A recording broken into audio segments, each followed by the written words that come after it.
Hello friends, let's enjoy study with Pawan channel में आपका स्वागत है। आज मैं लेकर आया हूँ क्लास 7 का साइंस का चैप्टर नंबर 1 जल और जंगल। देखिए, मैं इस वीडियो में केवल उन्हीं पॉइंट्स को हाईलाइट करके बताने जा रहा हूँ जो केवल किसी भी कॉम्पिटिटिव एग्जाम के पर्सपेक्टिव से बहुत ही ज़्यादा इंपॉर्टेंट होने वाला है। चाहे वो बीपीएससी ट्री का एग्ज़ाम हो, बीएसएससी का एग्ज़ाम हो, रेलवे या एसएससी या कोई भी ऐसा कॉम्पिटिटिव एग्ज़ाम हो, उसके लिए काफ़ी ज़्यादा हेल्पफुल होने वाला है। आइए स्टार्ट करते हैं अपने इस वीडियो को। बहुत सारे बच्चे साइंस का इंतजार कर रहे थे। चैप्टर है जल और जंगल। देखिए, मैं केवल हाईलाइट पॉइंट को ही पढ़ूंगा। इसमें पहला इंपॉर्टेंट पॉइंट है कि प्रति वर्ष 22 मार्च की तिथि को विश्व जल दिवस मनाया जाता है। प्रति वर्ष 22 मार्च की तिथि को विश्व जल दिवस मनाया जाता है। हमारे उपयोग में आने वाले जल भूमिगत जल, झीलों और नदियों के जल है। यह कुल जल का मात्र 0.006% है। कई बार एग्जाम में परसेंट पूछ देता है, तो ये हमारे कुल उपयोग कितना परसेंट है। कुल जल का मात्र कुल जल जितने भी है, सॉल्ट वाटर प्लस पीने योग्य जो है वाटर, सब मिलाकर से पीने योग्य कुल का 100% का 0.006% ही क्या है, पीने योग्य पानी है। फिर आइए नेक्स्ट है कि गहराई में चट्टानों अथवा मिट्टी के बीच रिक्त स्थानों में जल भरा होता है, उसकी ऊपरी परत को भौमजल स्तर कहते हैं। फिर नेक्स्ट आइए कि भौमजल स्तर से नीचे पाया जाने वाला जल जो है वह भौमजल कहलाता है। भौमजल स्तर में से नीचे पाया जाने वाला जल क्या कहलाता है, भौमजल कहलाता है। फिर है भूमि के अंदर जल के रिसाव को अंतः स्पंदन कहते हैं। भूमि के अंदर जल के रिसाव को क्या बोलते हैं, अंतः स्पंदन। फिर यहाँ ये घास, कीट, मेढक, सांप, गरुड़ अथवा घास, हिरन, बाघ इस क्रम को क्या बोलते हैं, खाद्य श्रृंखला बोलते हैं। ये पूछा हुआ क्वेश्चन है, बीपीएससी टी 1 में पूछा हुआ क्वेश्चन है। फर्स्ट शिफ्ट में यानी बॉयज की शिफ्ट में पूछा हुआ क्वेश्चन है ये, प्राइमरी स्कूल का 1 to 5 में। जैसे बाघ हिरन को खाता है, हिरन घास को खाता है, ये एक श्रृंखला हुआ। फिर जैसे गरुड़ सांप को खाता है, फिर सांप मेढक को खाता है, मेढक कीट को खाता है, कीट घास को। तो ये क्या है, ये है खाद्य श्रृंखला। फिर नेक्स्ट है कि मिट्टी के ऊपरी परत में ह्यूमस पाया जाता है। फिर नेक्स्ट है कि ऐसे छोटे छोटे जीव जिन्हें माइक्रोस्कोप की सहायता से देखा जाता है उन्हें सूक्ष्म जीव कहते हैं। फिर आइए नेक्स्ट पैराग्राफ पर चलते हैं। जलभर क्या कहलाता है, तो भूमजल स्तर के नीचे मृदा अथवा कठोर चट्टानों के बीच संचित जल के भंडार को क्या बोलते हैं, जलभर कहते हैं। ठीक। फिर नेक्स्ट आइए अंतः स्पंदन, इसको रिसाव बोलते हैं। भूमि के अंदर जल के रिसाव को अंतः स्पंदन बोलते हैं। फिर नेक्स्ट आइए कि मृदु अथवा अलवण जल क्या होता है। मृदु जल पीने के काम में लाया जाता है। यह जल की कुल मात्रा का लगभग 0.006% है। कुल जल कितना है, यह मात्र 0.006% ही क्या है, मृदु जल है, पीने योग्य भूमि मतलब जल है, सॉरी। फिर आइए नेक्स्ट, कठोर जल अथवा खारा जल। तो प्रकृति में मृदु जल के अतिरिक्त सभी जल कठोर है, ये पीने के काम में नहीं लाए जाते। यानी सीधे समझिए आप कि जो जल को हम नहीं पी सकते वो क्या है, कठोर जल, और जो जल हम पी सकते हैं वो है मृदु जल। ठीक। फिर नेक्स्ट आइए अवक्षय क्या होता है, यानी डेप्लीशन, रिक्त अथवा खाली करने की क्रिया, रिक्त अथवा खाली करने की क्या कहलाता है, डेप्लीशन कहलाता है। फिर नेक्स्ट आइए अपघटक, सूक्ष्म जीवों को अपघटक कहते हैं, सूक्ष्म जीवों को अपघटक कहते हैं। फिर नेक्स्ट वन आरोपण यानी डिफॉरेस्टेशन, वन लगाना अथवा समूहों से पौधों का रोपण वन आरोपण कहलाता है। समूहों में पौधों का रोपण क्या कहलाता है, वन आरोपण कहलाता है। फिर है पुनर्जनन, इसका शाब्दिक अर्थ होता है अपने जैसे सजीवों में पुनर्जन्म द्वारा वृद्धि करना। फिर नेक्स्ट है ह्यूमस क्या होता है, तो खेतों की उर्वरता शक्ति को ह्यूमस कहते हैं। यह मृदा की ऊपरी परत में पाया जाता है। तो खेतों की उर्वरता शक्ति को क्या बोलते हैं, हम ह्यूमस बोलते हैं, और यह मृदा की ऊपरी परत में पाया जाता है। फिर आइए नेक्स्ट पेज पर चलते हैं। इसमें आइए वस्तुनिष्ठ प्रश्न है यहाँ पर। वर्षा जल का चरम स्रोत है, सत्य है। फिर नेक्स्ट ख कि नदियों, वस्तुनिष्ठ नहीं सॉरी, ट्रू फॉल्स बताना है। नदियों का जल खेतों में सिंचाई का एकमात्र साधन है, एकमात्र तो नहीं बोलोगे आप नदियों का जल, इसलिए क्या है, ये असत्य है। ग जल की कमी की समस्या का सामना केवल ग्रामीण क्षेत्रों के निवासी करते हैं, ये सत्य है। जल की कमी की समस्या का सामना केवल ग्रामीण क्षेत्रों के निवासी करते हैं, ये असत्य होना चाहिए, किताब में थोड़ा गलत दिया है कि जल की कमी का समस्या सिर्फ ग्रामीण क्षेत्र ही करते हैं क्या, सारी गेम नहीं करते हैं क्या, ये गलत है, असत्य होना चाहिए। है ये। फिर नेक्स्ट है संसाधनों की पूर्ति करें। भौमजल प्राप्त करने के लिए डैश तथा डैश का उपयोग होता है। तो भौमजल प्राप्त करने के लिए नलकूपों और बोरिंगों का उपयोग होता है। फिर जल की 3 अवस्थाएं हैं, ठोस, द्रव और गैस।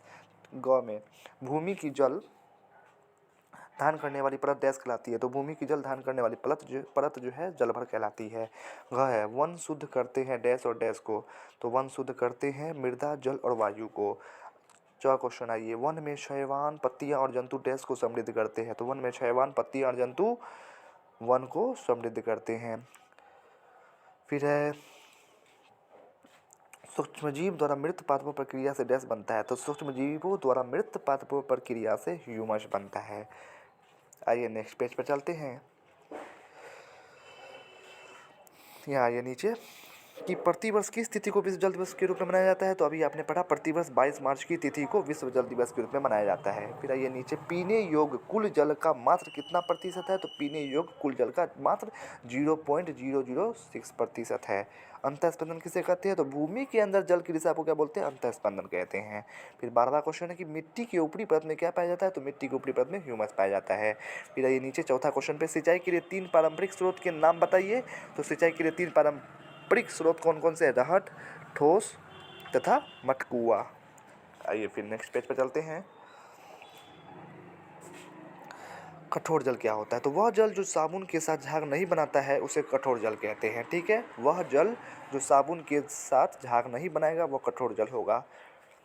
ठीक, मृदु जल क्या होता है, वह जल जो साबुन के साथ खूब झाग पैदा करता है उसे मृदु जल कहते हैं। यानी मृदु जल पीने योग्य पानी हो गया, कठोर जल जो हम नहीं पी सकते हैं। ठीक, फिर ये नेक्स्ट पैराग्राफ पर चलते हैं कि पश्चिम चंपारण जिले में क्या है, वाल्मीकि राष्ट्रीय उद्यान एवं अभ्यारण्य है जो बाघ के संरक्षण के लिए आरक्षित वन है। वैशाली जिले के बड़ेला अभ्यारण्य, मुंगेर जिले में भीम बांध अभ्यारण्य, गया जिले में गौतम बुद्ध अभ्यारण्य और रोहतास जिले के कैमूर अभ्यारण्य बिहार के प्रमुख जंगल है। ठीक है, फिर आइए नेक्स्ट पेज पर चलते हैं। इसमें देखिए वस्तुनिष्ठ प्रश्न है। विश्व जल दिवस मनाया जाता है तो 22 मार्च को। दूसरा क्वेश्चन, पृथ्वी पर जल की मात्रा है स्थिर है। ठीक है, बिहार दिवस मनाया जाता है तो 22 मार्च को मनाया जाता है। निम्नांकित में से कौन बादल के बनने में भाग लेता है। तो निम्नांकित में से वाष्पन के बाद संघटन जो है बादल के बनने में भाग लेता है।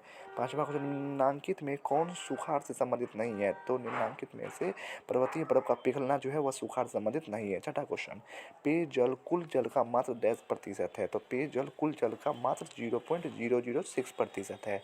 बर्फ उष्मा पाकर परिवर्तित हो जाता है। तो बर्फ उष्मा पाकर जल में परिवर्तित हो जाता है। 8वां क्वेश्चन है कि जल को गर्म करने पर बदलता है। तो जल को गर्म करने पर वाष्प में बदलता है। 9वां क्वेश्चन है कि हमारी जनसंख्या का बड़ा भाग जल प्राप्त करता है कहाँ से। तो नलकूपों से हमारी जनसंख्या का बड़ा भाग जल प्राप्त करता है। 10वां क्वेश्चन, पृथ्वी की सतह से 1 मीटर अंदर से लेकर अनेक मीटर की गहराई तक होता है, क्या होता है। तो भूमजल स्तर होता है। फिर भूमजल स्तर पर गिरावट नहीं आती है अधिक वर्षा से, क्या होता है कि भूमजल स्तर में गिरावट नहीं आती है। 12वां क्वेश्चन है, दक्षिण बिहार में जल की कमी हो जाती है कम वर्षा से। दक्षिण बिहार में जल की कमी क्यों होती है, तो कम वर्षा से हो जाती है। 13वां क्वेश्चन है कि कम पानी होने पर भी हरे रह सकने वाले पेड़ है पलाश। कम पानी होने पर भी हरे रह सकने वाले पेड़ कौन है, तो वो पलाश है। वाल्मीकि राष्ट्रीय उद्यान एवं अभ्यारण्य स्थित है कहाँ पर, तो पश्चिमी चंपारण जिले में है। ठीक है, गया जिले में स्थित है क्या है, तो गौतम बुद्ध अभ्यारण्य जो है वो गया जिले में स्थित है। नीचे आंसर दिया, आप मैच कर सकते हो। फिर आइए रिक्त स्थानों की पूर्ति करें। पहला क्वेश्चन, विश्व की डैश से अधिक जनसंख्या को जल की कमी का सामना करना पड़ रहा है। तो विश्व की, यह आंसर दिया हुआ है यहाँ आप देख लो, विश्व की 1/3 जनसंख्या को जल की कमी का सामना करना पड़ रहा है। दूसरा क्वेश्चन, गैस के रूप में जल हमारे आसपास की वायु में डैश के रूप में उपस्थित होता है। तो गैस के रूप में जल हमारे आसपास की वायु में जो है जल वाष्प के रूप में उपस्थित होता है। ठीक है, 2 का क्वेश्चन का आंसर। तीसरा है कि पृथ्वी पर जल की कुल मात्रा डैश बनी हो रहती है। तो पृथ्वी जल की कुल मात्रा जो है स्थिर बनी रहती है। चौथा क्वेश्चन, भूमजल पुनः पूर्ति की सबसे प्रमुख प्रक्रिया डैश का रिसना है। तो भूमजल पुनः पूर्ति का सबसे प्रमुख प्रक्रिया जो है 4 का क्या हो जाएगा, वर्षा के जल का रिसना है। 5वां क्वेश्चन, पृथ्वी की आंतरिक संरचना में परिवर्तन से डैश प्रभावित होता है। तो पृथ्वी की आंतरिक संरचना में परिवर्तन से 5 का क्या हो जाएगा, भौमजल स्तर क्या होता है, परिवर्तित होता है। ठीक है, प्रभावित होता है, सॉरी। 6 है पारंपरिक यंत्र है। तो क्या क्या है पारंपरिक यंत्र, 6 हो जाएगा रहट, ठोस और मटकुआ क्या है, पारंपरिक यंत्र है। 7वां क्वेश्चन, यदि जल उपलब्ध नहीं हो तो पृथ्वी से डैश लुप्त हो जाएगी। तो पृथ्वी से क्या मतलब लुप्त हो जाएगी, तो हरियाली लुप्त हो जाएगी। 8वां क्वेश्चन कि हिमालय के ऊंचे पहाड़ों पर डैश एवं डैश के वृक्ष मिलते हैं। तो हिमालय के ऊंचे पहाड़ों पर चीड़ देवदार के पेड़ मिलते हैं। 9वां क्वेश्चन डैश एवं डैश जंगल से प्राप्त किए जाते हैं। तो गोंद एवं लाह जो है जंगल से प्राप्त किए जाते हैं। 10वां क्वेश्चन वन में अनेक प्रकार की खाद डैश पाई जाती है। तो वन में अनेक प्रकार की खाद जो है वो श्रृंखलाएं पाई जाती है, खाद श्रृंखलाएं पाई जाती है। 11वां क्वेश्चन मिट्टी की ऊपरी परत में डैश पाया जाता है। तो मिट्टी की ऊपरी परत में ह्यूमस पाया जाता है। 12वां क्वेश्चन वन डैश अपरदन को रोकता है। तो वन जो है भू अपरदन को रोकता है। तो वीडियो कैसा लगा कमेंट्स में ज़रूर बताइए। अगर अच्छा लगा तो प्लीज़ प्लीज़ प्लीज़ मेरे चैनल को सब्सक्राइब करें, शेयर करें, लाइक एंड कमेंट्स ज़रूर करें।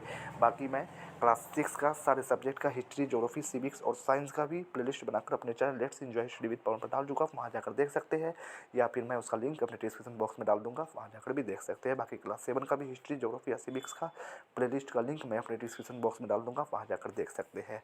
Thanks for watching and subscribe for more videos.